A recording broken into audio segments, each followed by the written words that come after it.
Хочешь услышать неприятную правду? Большинству людей все равно на тебя. Ты боишься выложить первое видео, боишься записать первую песню, боишься выглядеть глупо. А знаешь, что самое смешное? И нет, не твоя прическа утром, а то, что люди настолько заняты собой, что у них нет времени думать о тебе. Пуп земли ты выдуманный.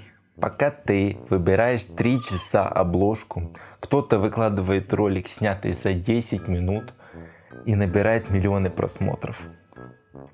Во снах, конечно, или нет, но мы это опустим.